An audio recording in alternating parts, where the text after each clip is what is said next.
trazer a paz. Eu vim trazer a espada. Eu vim convocar vocês a uma luta. Mas não é uma luta externa. Não é contra o seu semelhante ou contra o mundo. É contra si mesmo. É contra esse eu nosso, que oferece uma grande resistência às nossas mudanças, ao nosso processo de transformação. Isso é da própria natureza humana. Nós temos essa inclinação a buscar uma zona de conforto, a ficar presos aos mesmos conceitos, aos mesmos valores, às mesmas crenças, e não fazer o bom combate de questionar, de investigar, de se aprofundar através de um diálogo interno, através de reflexões. Realmente faz sentido aquilo que a gente abraça como crença, como doutrina, como valores, porque nós vivemos um momento em que todas essas crenças, todos esses valores, todos esses padrões, todos esses modelos estão sendo colocados à mesa. Esse é um momento histórico. É um momento previsto em todas as escrituras.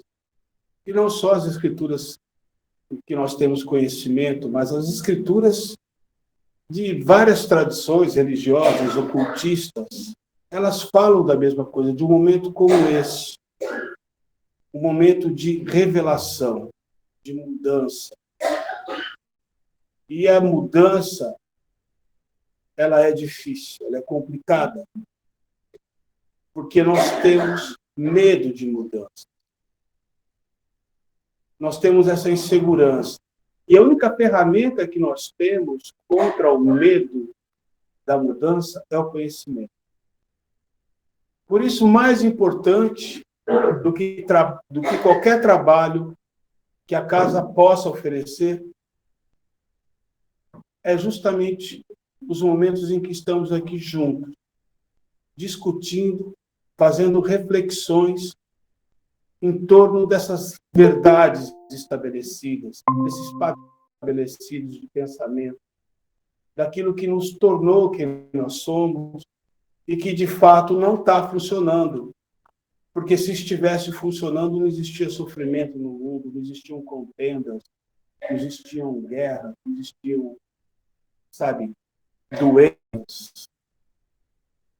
Então, a gente convive com um mundo doente, mas o mundo é retrato do nosso ser. Não é o mundo que está doente, somos nós. E esse processo de cura, ele não pode ser adiado, ele precisa ser enfrentado, ele precisa ser implementado na vida de cada um de nós. Por isso é importante espaços como esse, não é o único, eu sei disso, existem outros, mas espaços que não estão aqui, né, com o objetivo de doutrinar ninguém. Não estamos aqui com o objetivo de criar fiéis. Esse não é um espaço religioso. É um espaço que convoca as pessoas a fazer esse confronto contra tudo aquilo que elas acreditam, contra tudo aquilo que as orientam. Porque se fosse bom, se essas crenças fossem boas, elas estariam numa situação de sofrimento, de angústias, vivendo angústias, passando por infortúnios, uma vida que não funciona, que não dá certo, uma vida sem realização, uma vida que não retrata aquilo que nós queremos para nós mesmos. Entendam de uma vez por todas, vocês nunca vão mudar o mundo e nem vão mudar ninguém. Quanto antes nós nos dermos conta disso, mais rápido e maior será o nosso avanço. Nós só podemos mudar a nós mesmos, pois esse poder nós temos. E isso não é pouco. A Meimei dizia uma frase interessante: cada alma que se eleva, eleva o mundo. Então, Você não pode mudar o mundo, você pode mudar a si mesmo. E a sua mudança vai ser benéfica para o mundo, para todos que convivem com você, para os teus familiares, para os teus amigos, para as pessoas que trabalham contigo, para as pessoas com as quais você convive. Porque as suas ações vão refletir essa mudança. Então é isso. O objetivo do nosso instituto, desse espaço, é esse. É um espaço de despertar de consciência, de trazer, de colocar, como nós falamos na palestra passada, colocar uns sementes no solo do coração de cada um. E a gente torce para que essas sementes deem frutos. Esse é o objetivo. E tem dado. A gente percebe pessoas que frequentam a nossa casa, que frequentam esse espaço, elas passam por grandes mudanças, transformações, e começam a encontrar um sentido melhor. Ok? Vou deixar a Célia agora fazer a leitura do texto. Tem recado. Então, vamos lá. Bom, agradecer a todos que pegaram as sacolinhas. Foi super rápido, graças a Deus. Nesse sábado a gente vai ter um bazar, que é esse salão mesmo, das 10 às 15 horas. Se vocês puderem ajudar a gente a divulgar. Tem os preços bem legais, super em conta. Precisa muito desse bazar para manutenção da casa. Tem sempre falar do trabalho das marmitas, que é feito aqui para os moradores. Aqueles que quiserem fazer parte do grupo de voluntários, deixa o nome lá com a sua inscrição. Se puder, uma vez por mês, das 10 às 3 da tarde, seja de grande ajuda. Aí tem a Malu e o Cláudio que passa, quando vocês entrarem em contato, como é feito o trabalho. Tá bom? Então, eu vou fazer a leitura que está no livro de Mateus, no capítulo 7, 14 a 23.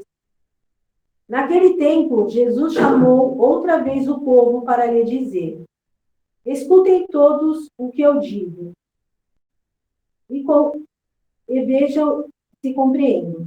Não são as coisas que entram numa pessoa que a tornam pura, mas sim as que saem dela. Quem tem ouvidos, preste atenção. Quando Jesus se despediu da multidão e voltou para casa, os discípulos perguntaram-lhe o que é que ele queria dizer com aquela comparação. Ele respondeu: vocês também não compreenderam? Então, que tudo que é que uma pessoa comer ou beber, isso não a torna impura, porque não lhe entra na alma, mas no estômago, e depois sai do seu corpo. Jesus mostrou com isso que todos os alimentos são próprios para comer. E disse mais: aquilo que das pessoas que as torna impuras. Do seu íntimo vêm os maus pensamentos e tudo que ela leva para a imortalidade. Ao roubo, crime, adultério, avareza, malícia, mentira, inveja e calúnia, ao orgulho e à loucura. Todos esses males vêm do íntimo das pessoas, e é isso que as torna impuras. Mateus. Isso está em Mateus, está em Lucas também. A gente encontra Jesus falando em várias passagens sobre essa coisa do o mal é o que entra pela boca. O mal é o que sai da boca. O curioso é que eu andei investigando aí no YouTube palestras sobre esse tema e eu quase não encontrei. Porque é um tema espinhoso. Imagine num templo evangélico você ouvir um pastor dizer que, olha, você pode fumar, você pode beber, você pode comer o que você quiser, porque o mal, segundo Jesus, não entra pela boca. O mal é o que sai. Então, eles não souberam, a maioria das religiões não sabe como tratar esse tema. Porque tratar as palavras de Jesus ao pé da letra, sem uma investigação profunda, é difícil. Para fazer essa investigação mais profunda, você precisa ter uma compreensão profunda. E a gente nem sempre encontra isso tão facilmente. Porque as pessoas têm uma compreensão superficial dos ensinamentos de Jesus ainda. Eles estão na superfície dessa filosofia profunda e transformadora. Então a gente vai humildemente tentar o que Jesus quis dizer com isso. Que não é o mal que entra pela boca, o mal que entra pela boca, mas o que sai da boca do homem. Primeiro vamos ver o que Jesus, qual o entendimento que Jesus tinha de homem. Será que é o mesmo entendimento nosso? Esse entendimento nosso ainda materialista, como dizia o poeta parnasiano, dos anjos, eu, filho do carbono e do amoníaco, é uma visão materialista. Ele pensa de si mesmo que é um filho do carbono e do amoníaco. Será que o homem, o entendimento que Jesus tinha de homem era esse? Esse entendimento de que nós somos apenas o corpo? Não. O homem é uma coisa muito maior para Jesus. O homem para Jesus, ele transcende o corpo. O homem para Jesus é uma entidade eterna, incontaminável. Quando eu falo incontaminável, não importa o que aconteça com o corpo. Com o espírito não acontece rigorosamente nada. Embora a gente vai perder esse, vai entrar num processo de decrepitude, vamos deixar de existir nesse corpo, mas nada vai acontecer com esse homem que, na visão de Jesus, é incontaminável, é indestrutível, é divino, é eterno. Ele só pode ser contaminado por uma coisa, não pelo que ele come, não pelo que ele bebe, não pelo que ele usa. Ele só pode ser contaminado por aquilo que sai do coração dele. Porque isso que sai do coração é que contamina esse homem. E o que sai do coração são sentimentos negativos, sentimentos de ódio, de revolta, de não aceitação, sentimentos de indignação, sentimentos de desânimo, sentimentos desse tipo é que contaminam a alma. É isso que a gente leva para o lado de lá. Esse tipo de contaminação que a gente está levando é aquilo que nós manifestamos aqui através daquilo que expressamos, da resposta emocional que a gente tem dado às diferentes experiências que estamos tendo no mundo. Não importa o que acontece com você. O que acontece não tem importância nenhuma. O que tem importância é como você reage a esse acontecimento. É isso que faz sentido. É isso que você tem que considerar. É como você está reagindo. E a reação é tua. Ela promana do teu coração, do teu ser, daquilo que você construiu como crenças, como padrões, como visão de mundo, como modelo. Então, essa resposta emocional está pronta, porque esses conceitos já estão prontos dentro de você. Então, você acaba reagindo com fúria, com ódio, com revolta, porque isso está dentro de você. No mundo não tem culpa. O mundo é um campo de informações. Única e exclusivamente. Na psicologia, nós chamamos isso de fenomenologia. O mundo ele acontece dentro de você. Uma flor amarela na campina, observada por duas pessoas, pode deixar uma triste e a outra alegre. A flor é a mesma. A flor é só uma informação. Quem está reagindo a essa informação, isso é de cada um. Essa flor, eu posso olhar para essa flor e me lembrar de um ramalhete de flor amarela, do enterro de uma pessoa amada. Isso me deixou triste, sem que eu perceba. Criou uma ressonância com o conteúdo do meu inconsciente. E eu fico triste, sem saber de onde vem essa tristeza quando vi a flor. Para outro, essa flor pode criar uma conexão com um momento de alegria, de uma amada que entregou uma flor para ele. Algo alegre, algo que vai provocar uma reação diferente dentro dele. O problema não está na flor. O problema está em nós. Enquanto nós não nos conscientizarmos que somos nós que criamos a nossa experiência positiva ou negativa nesse mundo, a gente vai continuar sofrendo. Então, esse critério de responsabilidade precisa ser adotado em primeiro plano, porque é de dentro da gente que a gente está construindo a nossa realidade, tanto no mundo físico quanto no mundo espiritual, porque o mundo espiritual reflete os seus construtos mentais, aquilo que você construiu como realidade, você vai criar isso do lado de lá. Você vai conviver com as suas criações mentais. O Walt Disney, eu tenho certeza, encontrou o Mickey, o Pateta, encontrou a Margarida, encontrou um monte de criações dele do lado de lá.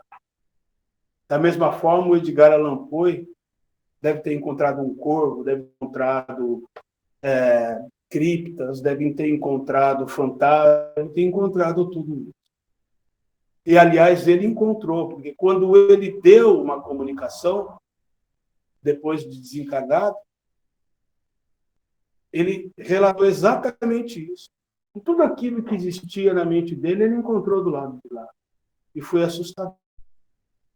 Então, a gente tem que tomar muito cuidado com aquilo que a gente valoriza, que a gente dá importância, que a gente constrói no nosso mundo interior.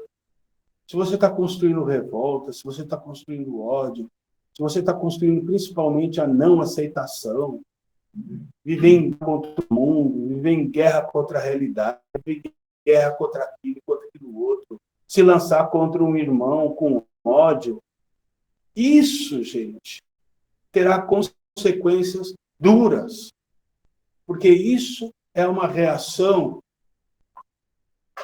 de quem não concorda com Deus, com as proposições divinas, com aquilo que a natureza está aí oferecendo para você em termos de aprendizado e de experiência.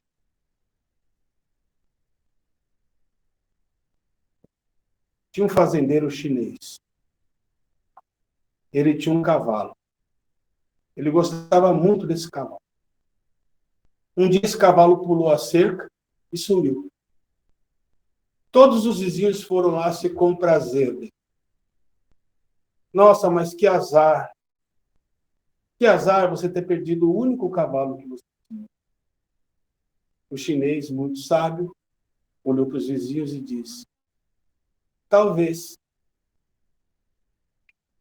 No outro dia, o cavalo voltou.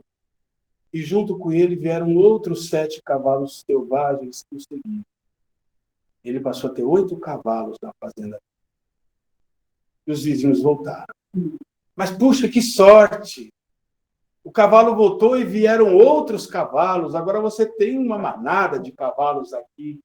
Ele olhou para os vizinhos e falou: talvez. No dia seguinte, o filho dele foi domar um dos cavalos. Um cavalo selvagem. E o cavalo não aceitou a doma e jogou o menino longe. E o menino caiu e quebrou a...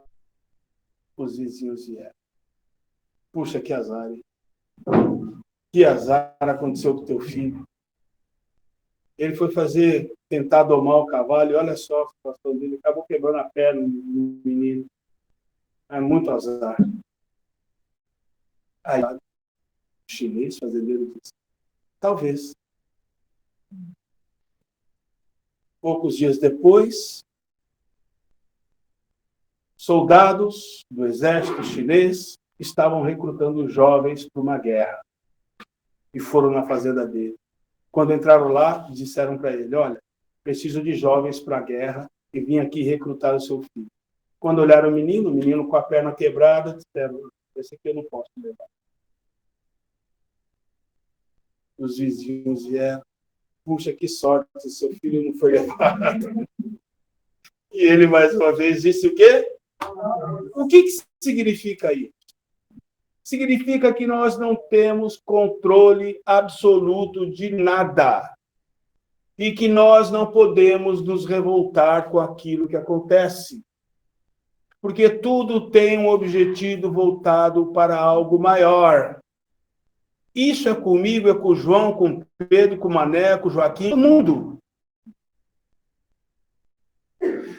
Se nós partirmos desse pressuposto que existe uma inteligência maior cuidando de tudo, qual é a nossa maior... De que forma nós temos que lidar com as experiências da vida? Com aceitação? É isso. Agora, quando não existe aceitação, significa que você intimamente está dizendo a natureza errou, Deus está errado, isso não é possível, a coisa não pode ser assim, não podia eleger esse presidente, não podia ser aquilo, não podia ser aquilo outro. Começa um processo de revolta, de não aceitação. Você começa a trabalhar dentro dos seus sentimentos negativos, sem saber quais os objetivos estão, a vida está reservando para o futuro. Você se julga mais inteligente. Você se julga mais inteligente do que a própria natureza. E a sua postura vai te trazer única e exclusivamente sofrimento. Só isso. Sofrimento. Porque é isso que acontece com quem não entra em sintonia com a natureza. Só há uma forma de entrar em sintonia com a natureza, é aceitando, se rendendo, confiando. Isso é humildade, isso é fé. Isso são virtudes que transformam o ser numa pessoa extremamente poderosa, que não se afeta com nada. As pessoas que se afetam são pessoas frágeis, mimadas, pessoas que não aceitam de forma alguma serem contrariadas. Para elas, o mundo tem que transcorrer de acordo com as suas expectativas. O mundo tem que se ajustar-se aos meus padrões internos para eu ser feliz. Gente, pelo amor de Deus, se isso não é egoísmo, nada mais é. Você não pode transformar-se. Você tem que livrar-se imediatamente dessa perspectiva egocentrada. De olhar o mundo a partir do teu ego. O mundo tem que se ajustar a você. As pessoas têm que agir de acordo com os meus padrões internos para que fique confortável para mim. Então, eu só aceito a pessoa se ela for desse jeito. Se ela não for, eu não aceito. Eu me afasto, eu agrido. Isso é coisa de gente mimada, de gente que não quer crescer, de gente que não quer expandir, de gente que não quer subir esse degrau na evolução, que está presa ainda numa postura renitente, de atraso. O mundo está cobrando da gente um avanço, um sentimento de resistência à mudança, de agarrar-se às tradições, aos valores do passado, ao que meu pai diz, ao que a religião ensina. As religiões ensinam coisas, as mesmas coisas que elas ensinavam há 10 séculos atrás, a mesma visão dela é a visão de hoje. Só que mudou. E você não pode continuar acreditando, ela precisa se renovar também. O próprio Espiritismo teve o cuidado, Kardec teve esse cuidado. Isso eu acho muito bonito do Espiritismo. Ele falou, olha assim, a primeira palavra foi dada, a última jamais será dada. E na gente diz, Se alguém mostrar que o Espiritismo está errado em um ponto, o Espiritismo deve mudar esse ponto. Então, o Espiritismo se ajusta ao avanço do conhecimento. As outras religiões não. Elas são crenças engessadas aí. Com todo respeito a quem é fiel de alguma dessas religiões. Mas são estágios que nós passamos, mas uma hora a gente vai ter que superar isso. A gente vai ter que subir esse degrau, como eu estava dizendo. E está começando a se libertar um pouco das verdades que vêm de fora e buscar a verdade dentro da gente. Através desses questionamentos, através desse mergulho, através desse processo dialético, de confrontar os conceitos com você mesmo, se faz sentido para você, se isso tem lógica. Lógica acreditar nas coisas como elas são colocadas ainda. Então, nós temos que entender o seguinte, para finalizar. Nós temos que assumir o controle imediato de nós mesmos. Nos tornarmos responsáveis por nossas respostas emocionais, pela forma como nós lidamos com as nossas experiências e parar de nos vitimizar, de nos acharmos coitados. Coitados, para quem não sabe, é uma palavra que foi criada para aquele que sofreu coito. Ninguém é coitado. Nós somos isso. É isso que Jesus dizia. Tudo que eu faço, vocês farão e até mais. Então vamos assumir a nossa divindade, vamos assumir aquilo que é eterno e poderoso em nós e vamos mudar a nossa situação através de um novo olhar sobre si mesmo, sobre o mundo e sobre tudo aquilo, principalmente, que a gente acredita. Ok?